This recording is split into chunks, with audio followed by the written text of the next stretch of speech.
जैसा घर जैसे रेस्टोरेंट में सर आप आए हैं, आपका स्वागत है। रेस्टोरेंट है ये और अयोध्या में,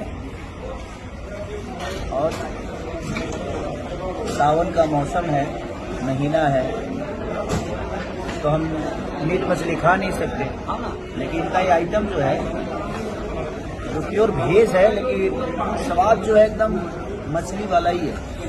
thank you so much sir, thank you.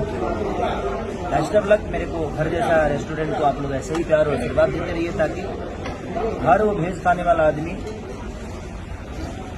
Nonveg का भी स्वाद इनको भेज में मिल जाए। Thank you, thank you. ऐसा बहुत कम मिलता है, और मुझे लगता नहीं कि हिंदुस्तान में पहला ऐसा रेस्टोरेंट है जो कि इतना प्यारा आपको स्वाद मिल रहा है। तो thank you so much. Thank you sir, thank you sir आपके आने के लिए सर, थैंक यू। यूपी से है, तो थैंक यू। भैया बगल वाले का भी स्वाद लीजिए थोड़ा सा। ठीक है।